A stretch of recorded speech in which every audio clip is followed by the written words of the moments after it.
Science is the great antidote to the poison of enthusiasm and superstition.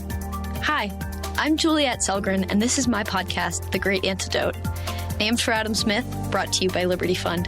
To learn more, visit www.adamsmithworks.org. Welcome back.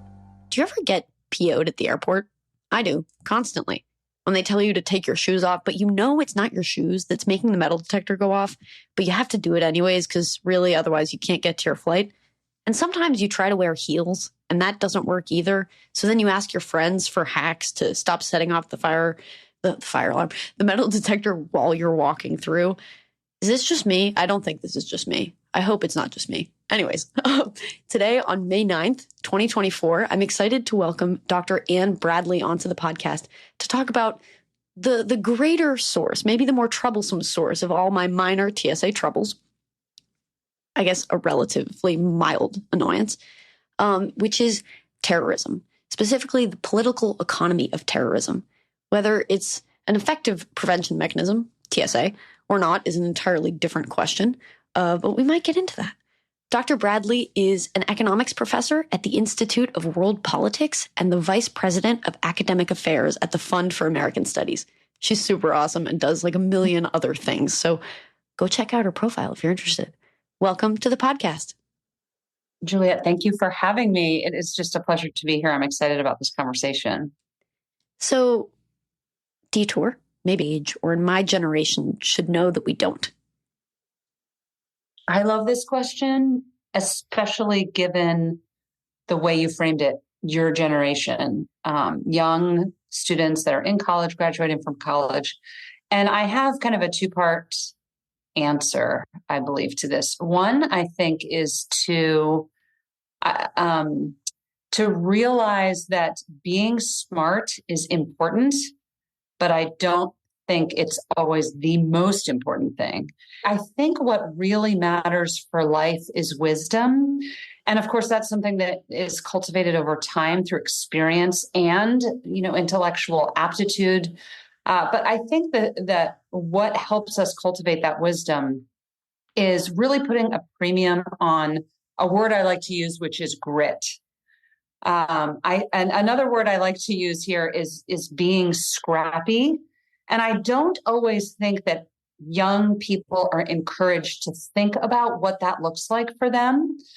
Again, we understand what the culture rewards, and some of that is very good. I think we should all do our best in school and, try to get into the best colleges we can. And if graduate school is something that is right for an individual, then they should pursue the best one that they can attend. All those things are important.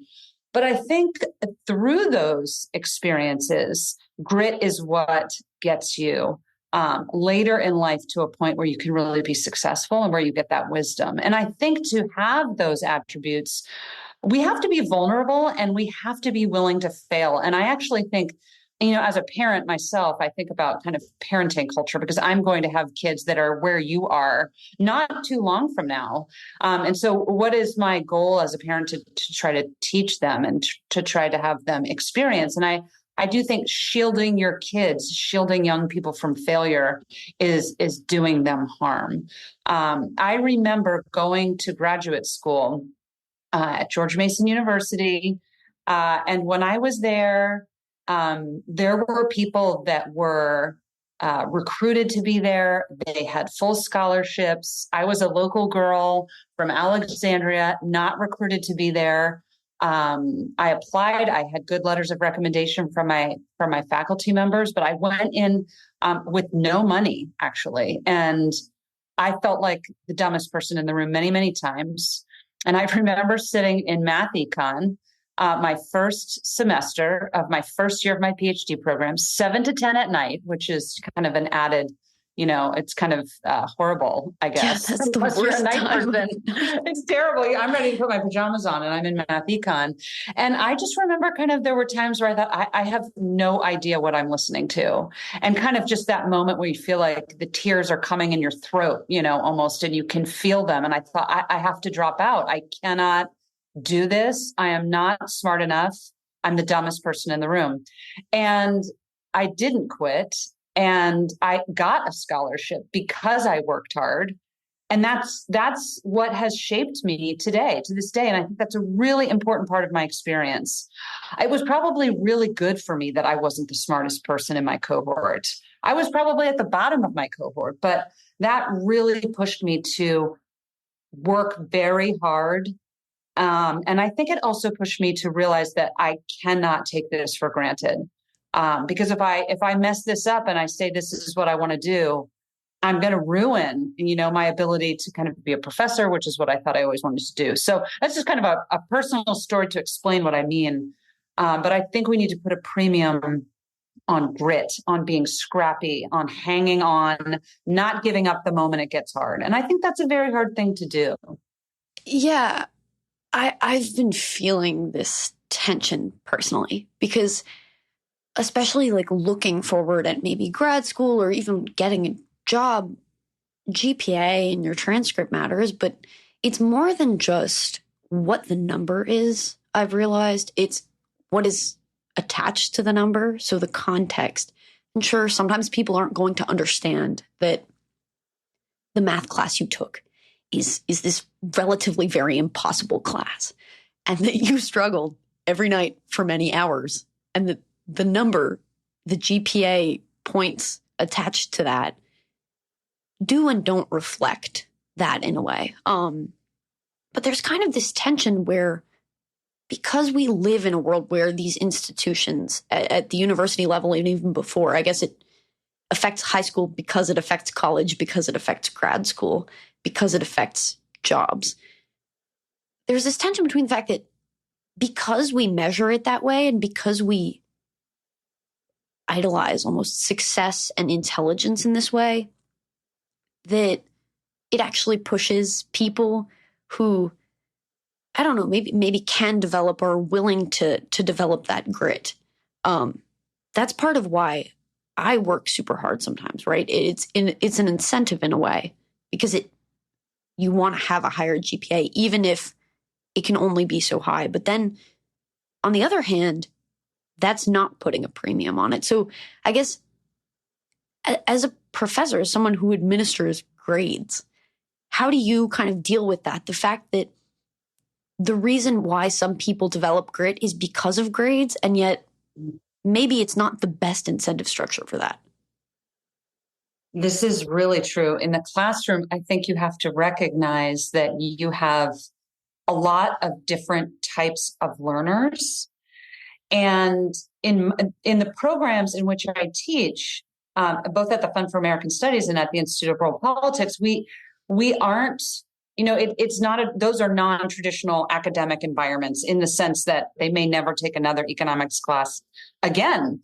And at the Fund for American Studies, they're degree fulfilling courses, but many of our students are not economics majors. And so I think my philosophy in my kind of unique setting where I find myself, which I love, by the way, is that you have to kind of meet the students where they are. And I think you have to treat this class as perhaps the last economics class they will ever take. And if you treat it that way, and I think all economics professors should do that, even if you're teaching, kind of economics. So, they've had a lot of economics, they're going to have more. I think if we come into the classroom with this may be the last time they ever hear economics, what do I want them to leave with? That forces you to think about your approach as a teacher. And I think if we are really careful about our approach and realize that there's different types of learners in our classroom. And what you said about GPA is so important. Yes, in some ways it does reflect the struggle that's beneath that, but not always. So we're doing a podcast. It's so amazing. Kind of, we live in this world where there's so many opportunities to hear people talk for 45 minutes to an hour on a podcast. So we should put that, into our curriculums, I think, where we can. So I think there's a lot of different ways that we can help our students. And I also think just as a teacher, we need to be available for them. I think as a teacher, both if you're talking, this goes all the way through primary to graduate to everything in between. Most students aren't like that in the sense that everything is easy for them all the time. And so I think we need to pay attention to the students who are struggling. And I think we need to draw them into conversation and offer ourselves outside of the classroom for discussion with them. And in that way, you are not just teaching them about some chapter in a textbook that they might never remember, but you're building a relationship for them to do what kind of we call the economic way of thinking. And we want that to last them a lifetime. That is my goal. If they walk away with anything, how do I kind of understand the basics of the economic way of thinking? And I can apply that to so many things across my life. And if we can do that, I think in the long run, that's the most important thing we can do. Yeah, I totally agree. That's awesome. Now it's time for a hard pivot. Except maybe this conversation will fold in as we continue talking. But maybe an easy question. What is terrorism? How do we measure it? When did it start? Was the TSA always existing? Maybe paint us a picture of what this landscape has looked like and how it's changed over time a little bit. This is a pivot, but I do think it's a pivot from the last thing we were just talking about, which is the economic way of thinking. And that's why I've spent so much time writing about terrorism, because I think economics offers a lot for us to understand it. So to your question, terrorism in some way, shape, or form has always been part of the human experience. I think if you're alive, today, so we think about terrorism in kind of the most modern sense of what we have experienced and what is most recent to us. But that is, I would say 9/11 is an innovation in what terrorists were doing. But terrorism is, just kind of always been with us, especially the means of terrorism. And so, one of the things that's really important to do as an economist when you're doing this type of research is to define your terms, of course, because I think one of the problems from a policy perspective can be that we define, terrorism as everything I don't like, which could include, if I break into somebody's house and steal their wallet, is that terrorism? No. Is it theft? Is it bad? Is it criminal? Is it awful? Should we try to put a stop to it? Yes. But I don't think it's terrorism. So I think some of the key elements of terrorism in my own research has been kind of articulating what's unique to it. And so some of those things are the use of violence and in particular mass destruction, often targeting non-combatants. And so this means, this is just a person. And if you think about 9/11, people got up in the morning and they went to work like they did every single day, and they did nothing to the 9/11 hijackers who were members of Al-Qaeda. They didn't have any relationship with them. They didn't maybe even know that they existed, yet they were victims of Al-Qaeda. So non-combatant targets, right? And that's part of the goal of terrorism, which is to spread fear and panic about what's coming next. And this is an important part of the definition of what terrorism is that they are seeking some end. And that end is some form of social change, broadly speaking. So this could be, they want legal changes, they want religious changes, they want, I'm talking broadly in the sense of institutions. They want political changes. It could be, they want cultural changes. They might want all of the above, but they're not waking up, deciding to strap a bomb on their chest and go blow up a building for its own sake. They're doing it to try to obtain some changed state of the world. And I'm really interested in non-government actors. So it's one thing for a government to fund or support a terrorist group. And it is certainly the case that many terrorist groups might get some support or aid or even just shelter, right? The ability to occupy some territory from a government. But I wanted to kind of think about terrorist groups that were formed outside of a state in my own research, because I think that this can help us understand why they do it, what they want, And to stop terrorism, we have to be able to answer those first two questions. Yeah. So you said that people don't just wake up wanting to do that. And I guess in a sense, I see that very easily, right? If you really just wanted to strap a bomb on your chest, you could do it in the privacy of your home. I mean, maybe there would be other debris, but it's not about killing yourself necessarily, because there are other ways to do that. Yeah. However unfortunate that outcome is. But how do we know really that people won't just do that, that there's not a type of person that will become a terrorist that is more inclined to do that sort of thing? This is a really important question, especially over the last 20 years. I think it's become, because this is, the war on terrorism is kind of a phrase that everybody's very familiar with. And it has taken up a lot of real estate in our foreign policy and our spending initiatives and things like this. And so I think it's a really important distinction. And going back to what we were talking about before, this is why we need economists at the table for this discussion. And really, that's why I started writing about terrorism, because I thought, lots of people in the early days after 9/11 are going to be called on, and their instinct is not going to say, let me pick up the phone and call an economist. I think that's a mistake. Obviously, I'm biased because I'm an economist, right? I want people to pick up the phone and call us. But I do think there's something really fundamental here, which is that terrorists are people. And that's very obvious. But when you listen to the rhetoric, it's not. When you listen to the way people talk about terrorism, they act as if it's kind of almost a unique grouping of species of people in some ways that are kind of uniquely deranged and don't possess human reason or human agency. And the problem with that is if this is true, then somehow they're kind of different from everybody else, and we would want to understand that.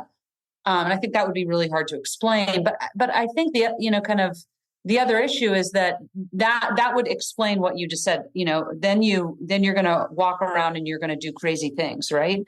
And the problem with that is that it means that if this is true for terrorists, then terrorists don't respond to incentives. And I just knew, this is wrong. This is wrong to talk about terrorists this way. It's going to lead us down policy roads that are probably going to not only not work, but cause harm. So there's going to be kind of this whole host of unintended consequences, which certainly has been the case. And so I think we need to get grounded in reality, which is terrorists are human beings.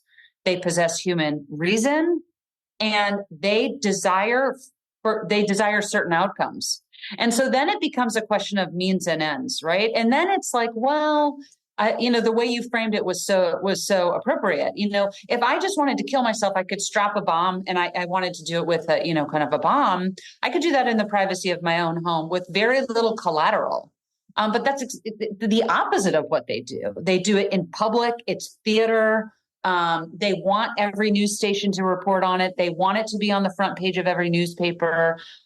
They want American presidents and prime ministers across the world to be talking about it. That fuels what they're trying to do. And so I think that, kind of the economic way of thinking can really help us understand, okay, if it's true that they possess reason, they engage in cost benefit analysis, that does not mean we agree with their ends. So I always have to be clear when I'm saying this. I'm not saying I agree with the terrorists or that they're good or that they're ethical. But we have to say they're engaging in cost benefit analysis, which means that it's possible that there could be a world where terrorism is just on the margin too expensive to engage in, and therefore fewer people will do it. So that's just kind of the framing, I think, of economics. And in very simple economics, really, this is just basic micro, right, that we're applying to this problem. And I think, what that can do is help us ask different types of questions and perhaps get better policy. And hearing you talk about it this way, it makes a lot of sense. I really liked what you said about how if we don't treat them like any other human being, especially in light of the fact that we can't actually identify what really makes a terrorist along like certain grounds. Like you can't really prevent it if you can't identify what circumstances give rise to terrorism. And given that things other than economics don't really explain what makes it happen, how on earth are you going to fight it? Like, the war on terrorism just basically becomes a money pit, which I think we've seen, but we'll talk about that. But first, something that I think about, like, it makes sense when you talk about it, but it probably, to an IR person, doesn't sound crazy, but the fact that they would even listen to an economist on this issue doesn't seem probable. You probably got a lot of pushback, especially initially with these ideas and with this approach. So how did you kind of deal with that, and how difficult was it for you to actually get heard and explain this to people who just wanted to erect a war on terror immediately? Mm-hmm. That's a really important question, because I really speak into the world of really pressing important policy problems, and not just kind of sit over in academia writing papers about the supply and the demand for terrorism, which I think is very much real. But again, I think you're exactly right, which is maybe it doesn't sound crazy to people, but I don't think it immediately changes their worldview. It's like, oh, I never thought about it that way. Although I do get that a lot. I have never really thought about the fact that there's a sloping supply curve, and that maybe thinking about it that way, although it's very messy. I mean, we're not talking about the market for blue jeans or pizza, which is just easier to kind of understand and measure, right? But I think if we can, when I get the pushback, I just say, okay, I'm not even offering a policy proposition right now. I just want us can we agree on these points? Can we agree that terrorists are human beings? Can we agree that they're just not crazy, right? So rational choice. Can we agree on that? Can we agree?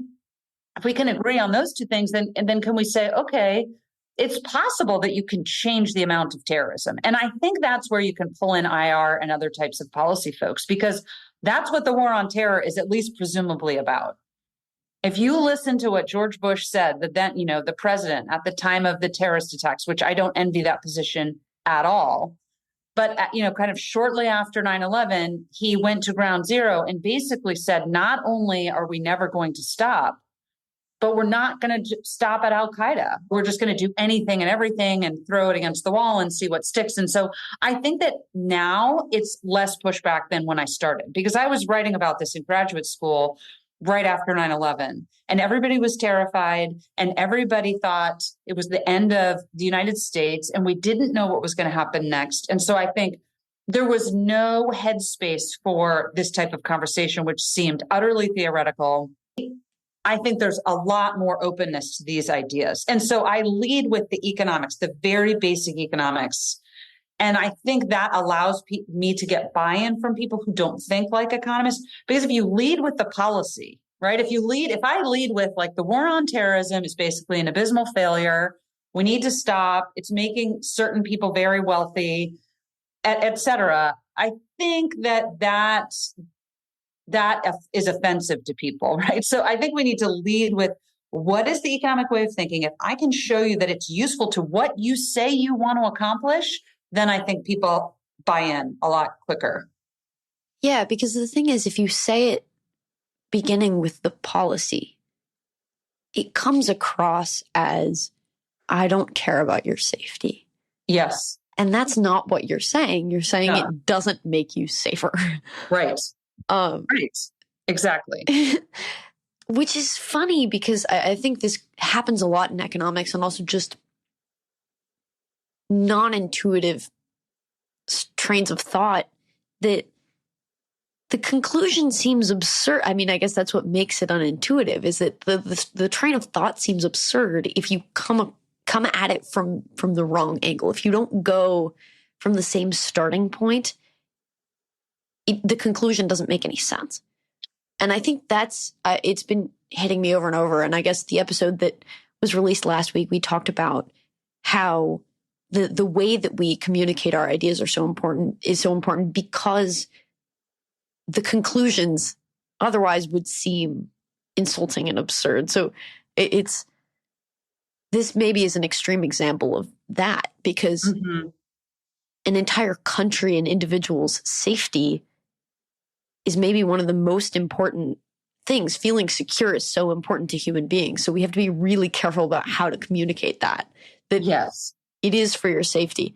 And I'm kind of wondering how you do that, right?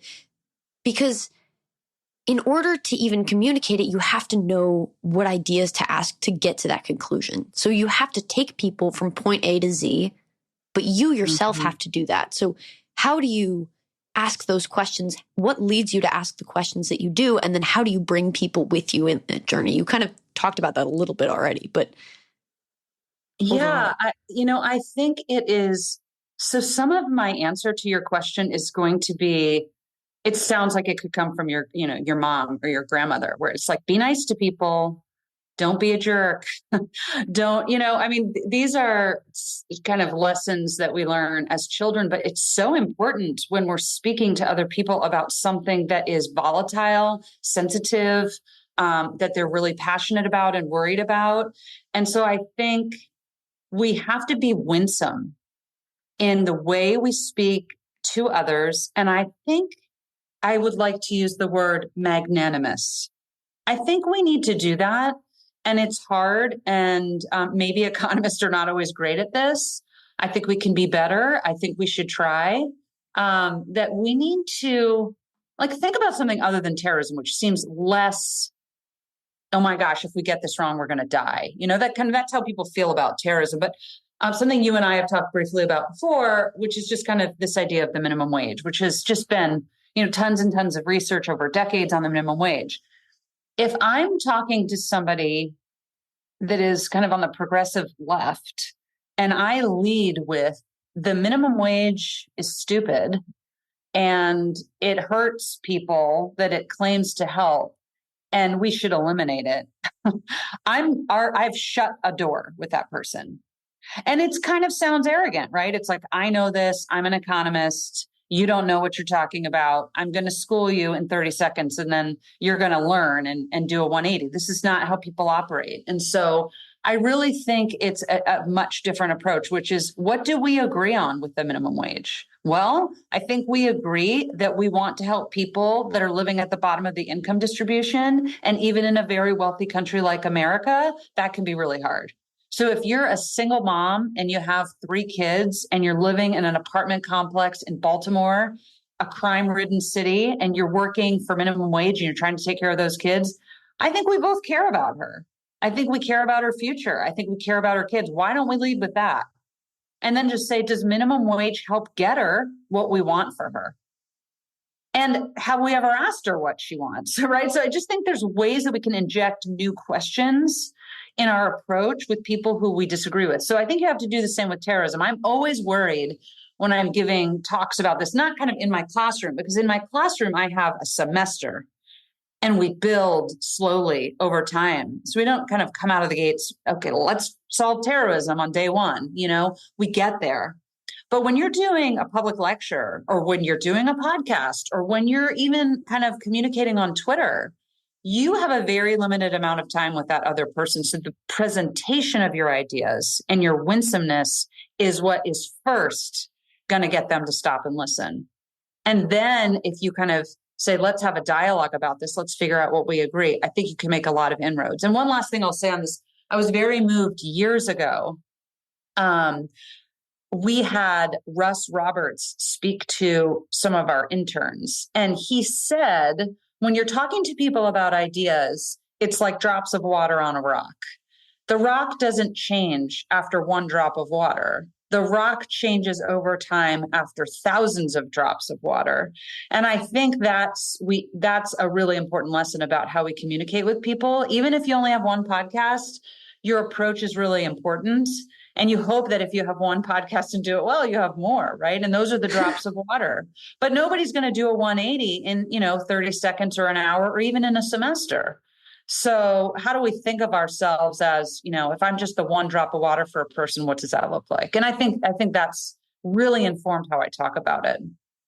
And that's so moving. What have we ever asked her what she wants? Have we ever asked what terrorists want? I think that's the question that economics lets you ask that I don't think you're allowed to ask in other disciplines. It's not that you can't, we just don't. I could not agree with that more. If you say, have we ever asked the terrorists what they want? Then immediately you will be booed off stage as somehow a terrorist sympathizer. And yet, how are you? And I realize this, right? Especially when we talk about people who are more oriented towards the left, or even in certain cases towards the right, depending on what you're talking about.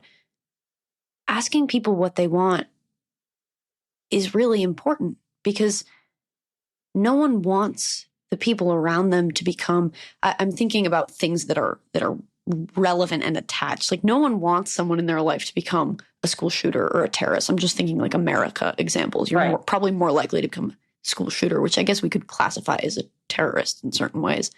But being able to get in the shoes of the other person, being able to empathize and sympathize with other people is a fundamental value that I think no matter what you believe politically, that it's a valuable skill. And I don't know, it's odd that in policy, maybe because it's supposed to be, well, we're being calculated and rational, but it's a human element that we need, right? Like they're humans too. How are you supposed to deal with humans without facing their humanity? Yes. So well put. So well put. I think bringing the human into economics, which of course George Mason University does incredibly well, is quite important. And as you say, it opens doors for conversations that are hard, that are tricky.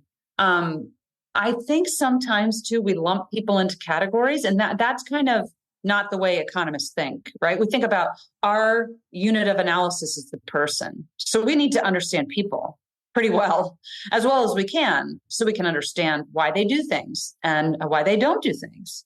And so to say something like this, people in Afghanistan are terrorists and they don't want democracy, and so therefore they're never going to be free. They're never going to be a liberal democracy. They're never going to have economic freedom or something like this. It's kind of lumping them into a category that I think is kind of inherently inhumane of us to do and not fair. Do the people of Afghanistan have a model of democracy for themselves? They do not. So to say they don't want it or they're not capable of it, I don't think is right? We have to think more deeply about institutions. And economists, we're supposed to be good at that. And so I think really that's what we can bring to the table. I think that you see this in conversations, with China today, for example. People say China does this. No, China doesn't do anything. China is a geographical place on a map. And usually what people mean when they are kind of saying things about China that are hostile is they're directed towards the Chinese government, which is frankly a very small percentage of that overall population. So what about the Chinese people? You know what I'm saying? And so I think when we just lump people into categories like that, well, China's bad, America's good, and then you go from there, you miss a lot. Not only do you miss a lot, but I think you really kind of your policy actions are going to be harmful. And listeners, to actually, funny enough, hear more about the public choice and how to think about China, listen to my episode with Ryan Yonk on the China dilemma, where we actually get into the economics of this. It's super interesting, very relevant. And he's great. Yeah. So what has the war on terror done? What are our approaches been? And how would you be skeptical given everything we've talked about so far, the human element of things? What has the result been and why? The result has been that we have erected a lot of new government agencies. We have spent an enormous amount of money, actually $8 trillion. Wow. Imagine one single person trying to pay that off. Impossible. And I just did a little I like analogies. So I just did a little research, quick research, and I like to use this with my students to have them think about it. If the war on terror was a country, it would be the third largest country by GDP in the world. So it'd be the United States, China, the war on terror. And the point of that analogy is that this is a lot of resources that have alternative uses. And so when we're going to do things like this, as you know, I pointed out after 9/11, and I think any American president is in a very tough position in that moment. And so public choice is really important as we think about what to do and how to do it. That American president under something, you know, kind of a catastrophic act like that is under enormous pressure to really just do something. It almost doesn't matter in the moment if it works or not. You have to appease voters. I mean, I remember 9/11. I was in grad school and I had a public choice class with Gordon Tullock, amazingly. Huh. Yes, that morning. And it was a morning class, which of course was canceled. And George Mason was shut down for a week. I was supposed to fly to a Liberty Fund conference, canceled, flights were canceled. Everybody, you know, kind of was sheltering in place almost. And so it was a very scary time. And so, as you say, I mean, voters get scared and they want us to do something. And so the war on terror is born out of fear, just paralyzing fear and almost a blank check. And I think that's a real problem. I mean, if you look at the Patriot Act, this comes up like almost at the snap of two fingers, which means it's not well thought out. It's not debated. It's not deliberated. There's not, you know, people brought in to say, well, what about this? What about the unintended consequences? And so you asked me about the war on terror. I think that this is a war that we will never stop funding it. If you look at the data, while we have not had another transnational terrorist attack on U.S. soil, terrorism is alive and well in the rest of the world. And in some cases, it's more prevalent in countries post 9/11 than prior. And so those are some pretty significant unintended consequences that we really have to think about. I think there's a moral culpability there, but I think there's just a kind of economic culpability, which is, is this working? And that's back to our conversation we were having a few moments ago. I think this is why economics allows us to kind of ask hard questions. I think that's the way you said it. And it does. You know, it's not that we say just pack up your bags and go home, do nothing. It's that, you know, we've spent a lot of money in Afghanistan, for example, and a lot of American lives have been dedicated to fight in Afghanistan and lost in that fight, as well as Afghan citizens who are not terrorists. So lots of death, lots of money. And, you know, the Taliban is still in control. They were in control 20 years ago. They're in control today. These are just obvious problems. This is not like, you know, a problem that's hard to identify. It's an obvious problem, but I think there's just real resistance to changing things. You mentioned the TSA in your opening comments, and they're kind of my favorite bureaucracy to pick on. Me too. You can't tell. Yeah, them all the time. And number two, it's just very clear that it's poorly run. It doesn't mean that the people that work there are evil. Or they're very nice. Some it's not are. Their fault. Some are. Yeah, sometimes they're not nice. Some are nicer than others. But, you know, the idea here is that, you know, they're just people who are working for a living, and they want to take care of their families. And that's the human side we just talked about. We don't have to presume that they're evil, but we should look at whether they're competent. And I think that, you know, audits, both internal and external, have showed that they have a 95% failure rate. So when I talk about this with my students, I say, you know, if you were failing at that level in your class, there would be a serious conversation had between you and your professor and probably your parents, right? Like, this is not good. And so I think TSA is basically a job creation program that hasn't really made us safer at all. In fact, in some ways, it's certainly raised the cost of travel, the liquids thing, the shoe thing. You know, they're all very reactive. And I think there's reasonable solutions for how you could change this. One would be, you know, you let the carriers engage in airport security, and then you have competition built into that model. So United has their procedures, and American has their procedures, and Southwest and Frontier and Spirit, and they're all competing to make you as safe as you can, but also as, in a pleasant way.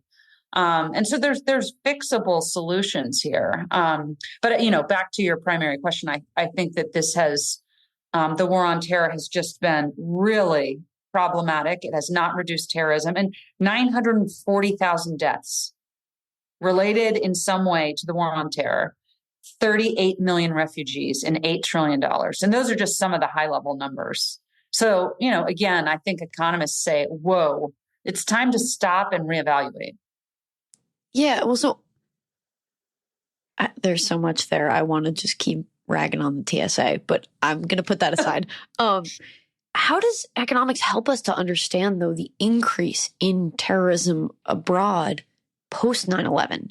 That's something that you would think doesn't quite make sense. Mm-hmm. I mean, it's an indication that maybe the war on terror doesn't really work, but it's not in the US, so should we care? What are we to make of that? Right. I think this is where the rubber kind of meets the road. I think as an American, it's easier to lay your head on your pillow at night and say, well, the Pentagon hasn't been attacked again, and New York City hasn't been attacked. And, kind of, I feel safer, and feeling safe is what I care about. And therefore the war on terror is kind of good. And, we talked about this again a moment ago.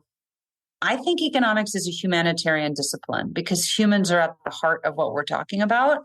So I think, it's really important for us to say, well, what about everybody else? We can lay our head down on our pillow and maybe we're safer. Maybe we're not. But if you live in Nigeria right now, you are much less safe. If you live in Afghanistan right now, you're run by kind of a narco-terrorist state. And there's, of course, so many other examples, Syria. So, terrorism has increased across the world. And I think one of the reasons that happens, which you're right, maybe it's not intuitive. Why would it be in a different places is the way we respond to terrorism. So if we put boots on the ground in another country, we have to realize that while we can maybe feel good about that, the good guys are going to go get the bad guys. Think about how you feel, if you're a citizen of Syria who's not a terrorist, but the American military is there now and, kind of, what are they doing? Are they helping you? Are they hurting you? Who are their alliances? What is their position? What are they doing? And so I think we oversimplify this in our minds. It's just like the good guys are going to go out there and get the bad guys. And so it's okay. And, you have to crack some eggs to make an omelet or whatever that saying is. But in reality, the push against Al-Qaeda has led to other terrorist groups that really didn't exist before. And so you have to look at the seen and the unseen to really kind of get that bigger picture. And so the way I kind of talk about this when people ask me kind of policy related questions is what I don't want us to do, which I think we are doing, is play whack-a-mole. And if you have ever been to an arcade, I mean, this is a fun game. You have like a soft mallet. You know what I'm talking about, right? Yeah. Yeah, it's great. And so these little moles pop up and then you whack them and then they go away. But the problem is the game isn't over because then they keep coming up in other spots and they come up faster. And I think that's what happens when you don't distinguish in your policy and your military strategy. What are we trying to do? Are we trying to simply stunt the supply of terrorism, or are we trying to curb the demand? And my argument has been that I think we overly focus on the supply of terrorism, which is part of what the TSA is doing, right? It's just trying to make terrorism via airplane hijackings marginally more expensive. I'm not saying that's a bad thing. We probably should have always been deadbolting the pilots into the cockpit kind of thing, right? This is seems like a $20 solution though to me. But, we have to think about the demand for terrorism. So Steve Horowitz used to always say, supply is demand in disguise. And I love this phrase and I use it with my students all the time. Supply is demand in disguise. That's an economic insight. So if we are just focusing on the supply curve and we're not dealing with the demand curve, we're never going to stop terrorism. We're just going to move it around. We're going to play whack-a-mole. So I think we ultimately need to stop playing whack-a-mole as much as possible. What that forces us to do is realize we're never going to get zero terrorism. So So when politicians promise a world with zero poverty, zero drugs, zero crime, zero terrorism, Zero COVID. Zero COVID, right? Like we can't get zero of the bad stuff, but we can change the policies to maybe change marginal decisions. And I think that doesn't sound great. Like I'm never going to be the president and say, let's shift that demand curve back so we get less, right? That doesn't sound good to voters. That sounds like you're crazy. But I think all of that gets wrapped up in these policy responses. Yeah. And kind of building off of that, what are the things, I'm thinking particularly institutions, right? The cultural and political laws and norms in a country or an area or in someone's life, the environment they operate within. What are the things that give rise to wanting to be a terrorist, or not even wanting to be a terrorist because that sounds like it's something desirable, but feeling like that's what needs to happen in order to make change that you see as necessary? What makes a terrorist in the end? Yeah, this is great because I think right after 9/11, not only policymakers were asking these questions, but academics were. I mean, if you look at the academic research in the post 9/11 world, just a proliferation of academic articles on what is terrorism, what causes terrorism from economists and others. And I think that's a great thing. I think we need to keep doing that.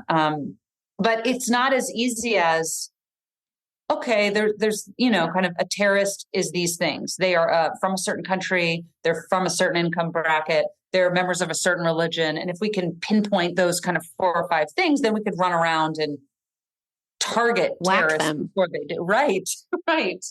Of course, it's not that easy. So your question is precisely the right one. What is the institutional environment which leads the marginal person to say, this is the only way? This is what I have to do, right? If you look at Al-Qaeda, which is the focus of a lot of my research, Al-Qaeda, which is formed by Osama bin Laden in the 80s, what he was upset about, and he spoke a lot, which is very helpful because we just have tons and tons of,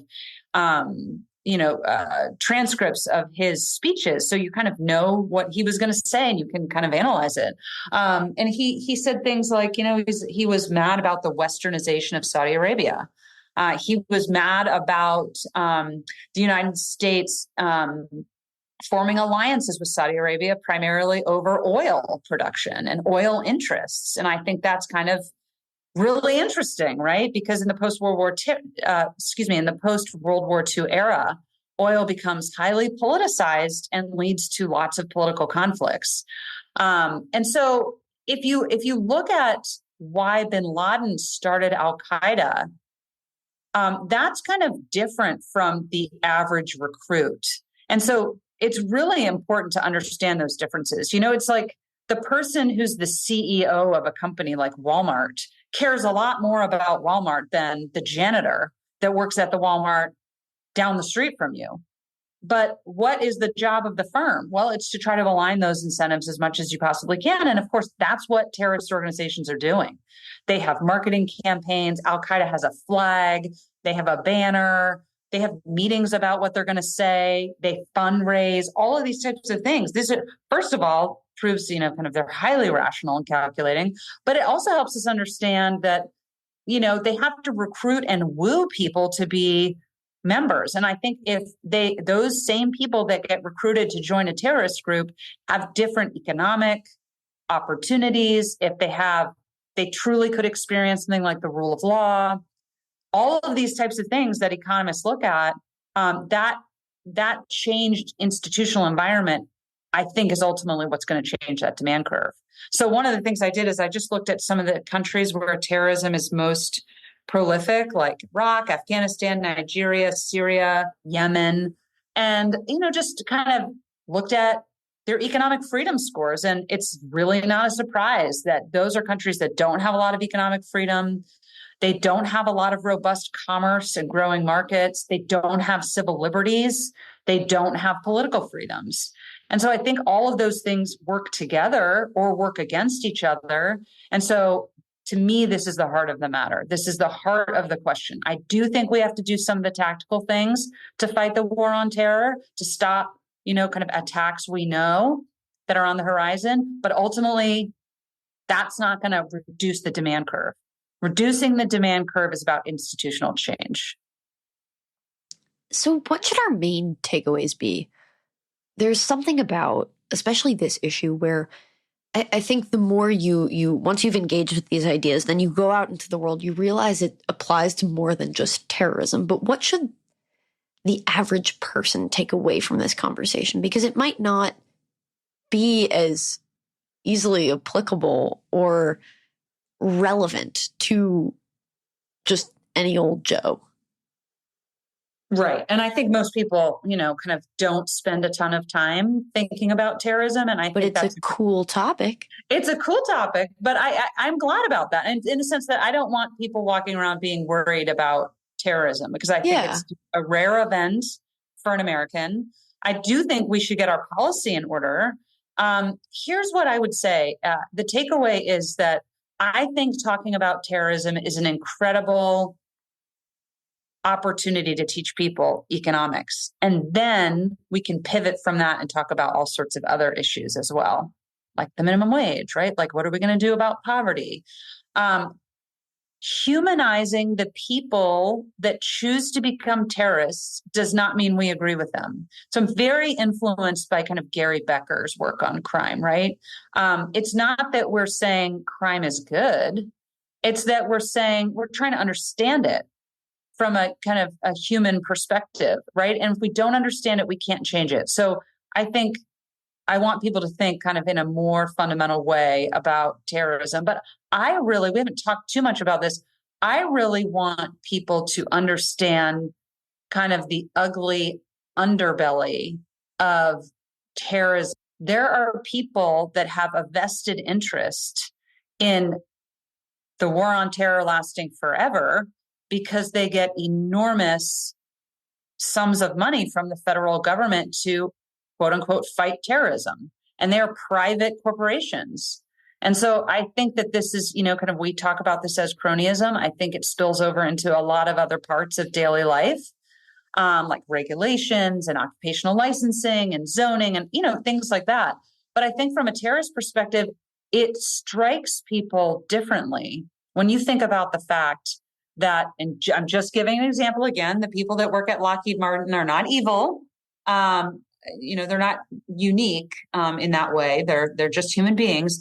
But, Lockheed Martin gets like $36 billion a year from the federal government to fight terrorism. They don't want that subsidy to be eliminated. So in some weird way, their incentive is to always be fighting the war on terrorism. When you think about it that way, I think that's kind of chilling. Let's not reward people for, lining their pockets at the expense of other people. And of course, this means that resources are allocated away from other really productive things that Lockheed would do, or Boeing.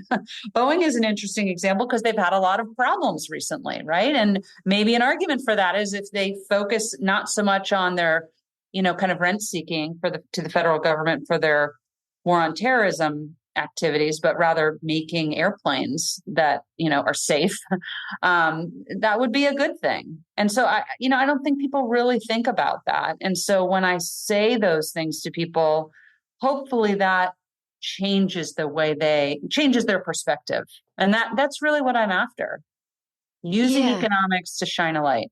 And there is fundamentally, I'm going to make a comparison, which is not at all in terms of magnitude of damage done, a worthy one. That's not what I'm talking about necessarily, but realizing that the way that Lockheed Martin has an incentive to keep the war on terror going because it's profitable is the same thing as the incentives that drive terrorist groups to recruit. It's the same mechanism. It's a different end. Mm-hmm. Yeah. And like profit is not as deadly as, sending a plane into a building, very obviously. But it's the same, like economics flows throughout no matter how good or bad or what situation you're talking about, which I think it is chilling when you think about it, because it turns anyone, arbitrary people, into people that do things that are better or worse. And that's just how it works. Agreed. And that really struck me when you were talking about that, because I was like, wait, we were literally talking about this 2 seconds ago with Al-Qaeda. And that is also a different way. I wish we had more time. Yes. But I have one last question for you. Okay. What is one thing that you believed at one time in your life that you later changed your position on, and why? So I think there's a lot of things I could say here, but it's so interesting in light of our conversation. I thought for a long time, especially when I was in high school and even in college, that politics was the way you changed the world. I really believe that. I remember in high school, so this is, this dates me, of course, but I remember in high school having to write a paper called "Where Will You Be in 2003?" And of course, 2003 was far away when I was in high school. And so, or far enough away that, we were writing about it. Where do you project that you'll be? What will you be doing? And I just remember thinking, and writing about the fact that I was going to be in the Senate. This is how I was going to change the world. I was kind of raised in a house of Reagan loving conservatives. The Cold War ultimately comes to an end. It seems like a victory for freedom. So I was kind of raised in that environment. I thought, okay, this is how you change the world. This is what you do. This is where I'm going to put my energy. This is where I'm going to dedicate my life and my career. And I now have come so far from that opinion. I have absolutely changed my mind that politics is the least important part of my life, perhaps. We, I have 2 children, a husband and a dog. We don't ever have the news on in our house. And my husband and I don't watch the news at all. He doesn't watch it. I don't watch it. We read the news. But, it's not that we want our children to be in some kind of bubble where they never hear about bad things, but everything is so politicized all the time that I just think politics is not the way you change the world. Now, do we need good people running for office? Yes, because we're never going to, we're not going to change the political structure of the United States. So, more power to good people whose comparative advantage is to do that. But I really believe part of this is just maybe a comparative advantage story, but I really believe I can change the world in my classroom. But I also think I can change the world in my church.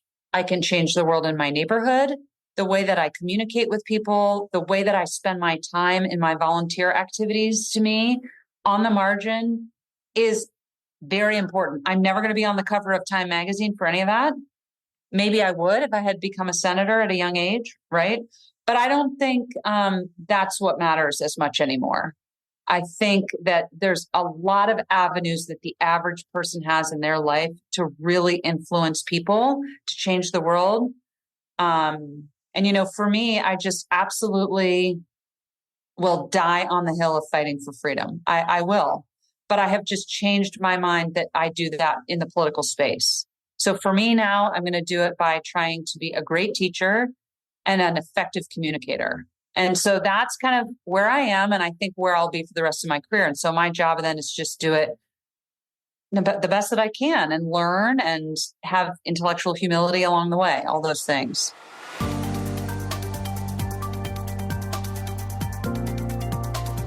Once again, I'd like to thank my guests for their time and insight. I'd also like to thank you for listening to the Great Antidote podcast. It means a lot. The Great Antidote is sound engineered by Rich Goyette. If you have any questions, any guests, or topic recommendations, please feel free to reach out to me at greatantidote@libertyfund.org. Thank you.